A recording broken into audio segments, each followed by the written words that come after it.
News के प्रायोजक हैं doctor Asadullah Khan English medium school और जूनियर कॉलेज सोलापूर। राज्यात 11वी प्रवेश प्रक्रिया पूर्णपणे ऑनलाईन सुरू करण्याचा शासनाने निर्णय घेतला आहे। त्यानुसार संपूर्ण राज्यात केंद्रकृत प्रवेश प्रणाली लागू करण्यात आली आहे, ज्यामुळे विद्यार्थी पालकांचा वेळ, श्रम व पैसा यामध्ये बचत होणार आहे। ही प्रक्रिया गुणवत्तेनुसार व पारदर्शक असणार आहे। 19 मे पासून 28 मे पर्यंत विद्यार्थ्यांना प्रवेशासाठी ऑनलाईन अर्ज करता येणार आहे। प्रवेश अर्जासाठी विद्यार्थ्यांना अवघे 100 रुपयांचे शुल्क भरावे लागणार आहे। दरवर्षी ऑफलाईन प्रवेश करताना कनिष्ठ महाविद्यालयांकडून 5 ते 15,000 रुपयापर्यंत शुल्क घेतले जात होते। मेरिट यादीवर कोणाचेच नियंत्रण नव्हते। विद्यार्थ्यांना एकापेक्षा अधिक महाविद्यालयांमध्ये अर्जाचे शुल्क भरून प्रवेश अर्ज करावा लागत होता। पण आता प्रवेश प्रक्रियेत पारदर्शकता यावी, विद्यार्थ्यांना एकाच वेळी अनेक महाविद्यालयांमध्ये वेगवेगळे शुल्क न भरता प्रवेशासाठी अर्ज करता यावेत, म्हणून शिक्षण विभागाने यंदापासून ऑनलाईन प्रवेश प्रक्रिया सुरू केली आहे। पहिल्यांदाच अशी प्रणाली विकसित करण्यात आल्याने विद्यार्थ्यांना तांत्रिक अडचणी येऊ शकतात। त्यामुळे विद्यार्थ्यांना अर्ज भरण्यापासून गुणवत्ता यादी जाहीर झाल्यावर प्रवेश घेईपर्यंत मार्गदर्शन मिळावे म्हणून विभागीय स्तरावर स्वतंत्र कक्ष सुरू करण्यात आले आहे।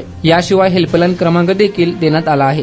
Unique education society doctor Asadullah Khan English medium school और जूनियर कॉलेज के 10वें वर्धापन के अवसर पर नर्सरी, LKG, UKG एडमिशन पर अब 3,000 रुपए का डिस्काउंट। इतना ही नहीं बल्कि ग्रेड 1 और ग्रेड 2 के एडमिशन पर 5,000 रुपए की छूट।